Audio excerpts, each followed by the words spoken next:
You guys are all lame. They're laughing because they were gonna say hi, Brandon. Every one of you guys chickened out. I guess it turned out to be more funny, the jokes on me. Okay. Hi, Brandon. We're coming to you live again from Northfield, and you're sitting on your sunny beach, or wherever you. Where is he? Oh, Puerto Vallarta, or however you say it. Good for you. Um, Hope you're enjoying some nice family time there. So we're going to make things a whole lot easier with synthetic division, this is called, but it only works for certain situations. Okay, and this situation will work just fine because one of the stipulations for using this shortcut method is that you have to have this, I think this is called the divisor. You have to have the divisor in like the form x minus a.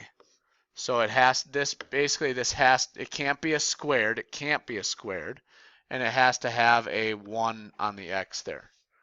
Okay, so those are the conditions for using that. And in this case, those conditions are met. So we're going to divide, but only using the coefficients. Here's how it works.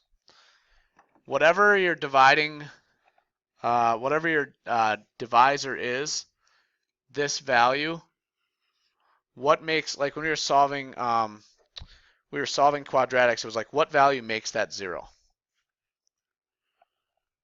And she was saying 2, but she's scared. So 2, yeah. So what makes that 0? Or what is the opposite of this right here? 2, right? Okay, that number is going to go right here in this box, 2.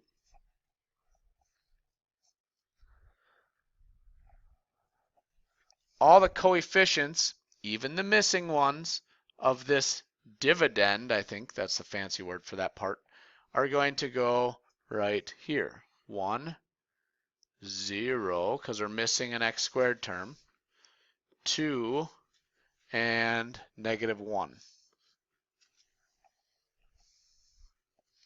So now it's all set up and ready to roll.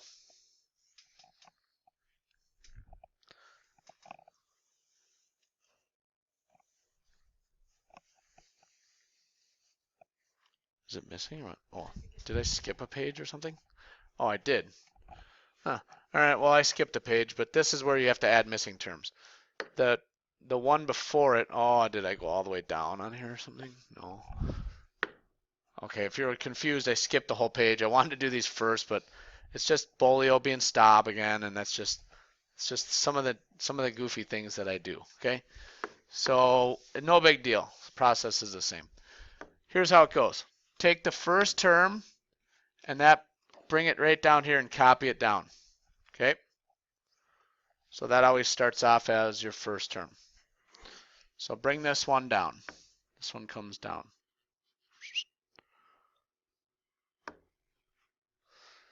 Now we're going to take 2 times 1, write that right here,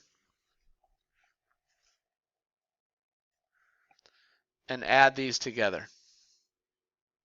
0 plus 2 is 2. Now the process is going to repeat itself. 2 times 2 is 4. See, this 2 times that 2 is 4. And then add these together, and you'll get 6.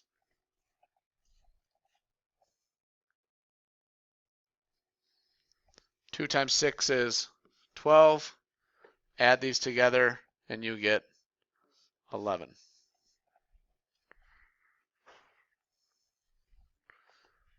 Okay. The 11 is the remainder. The 6 is the constant. The 2 is the x term. And the 1 is the x squared term. Pretty neat, eh? Sure beats long division, right? Not for Kimberly.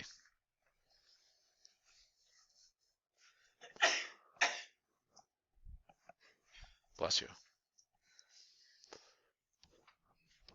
Let's go back and do the ones from before. What goes in the little box here? 3. Okay, my coefficients without skipping any, got to add the zeros, but there are no zeros to add here, are 7, negative 23, and 6.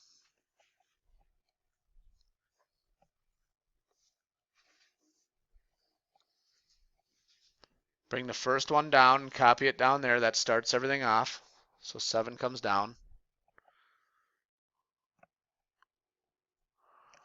Multiply. 3 times 7 is 21, and then add.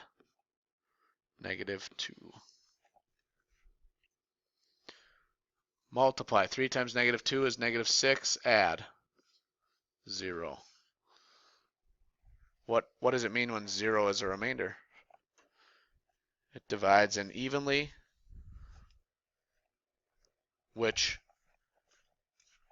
actually means that x minus 3 is a factor of 7x squared minus 23x plus 6.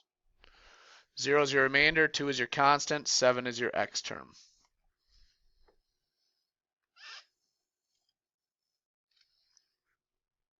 Just a little side note here. So this means that x minus 3 times 7x minus 2 is equal to 7x squared minus 23x plus 6. It's the same thing. These two things are the same. And what do we essentially factored that, right? Yep. So you don't do anything different because the 3 is negative? Where was the 3 negative?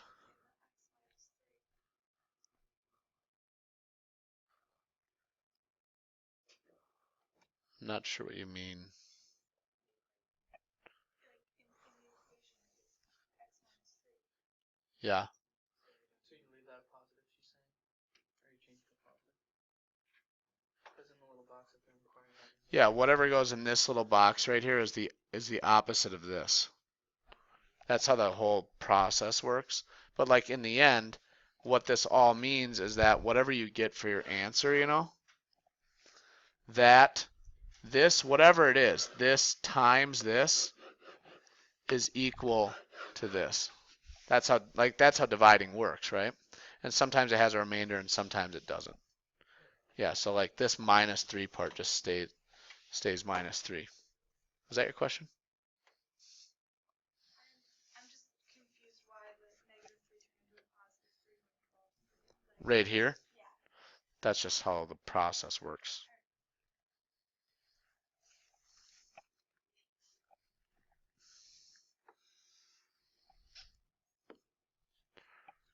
All right, let's do one more.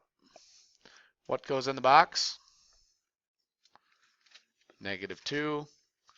Coefficients 1, negative 5, 2, negative 7. And let's see. I'm going to see if anyone else wants to come up and be a guest teacher. Hold on. All right, we're back. Nobody wanted to come up and do it, so they're too chicken. Bring the 1 down. Negative 2 times 1 is negative 2. Add those together, you get negative 7. Multiply negative 2 times negative 7, you get 14. Add those together, you get 16. Multiply negative 2 times 16, you get negative 32. Add those two together, you get negative 39. Did I make any mistakes? Surprisingly not. 39 is your remainder, so you put that over x plus 2. 16 is your constant, so there's no x. Minus 7 is the x, and 1 is the x squared.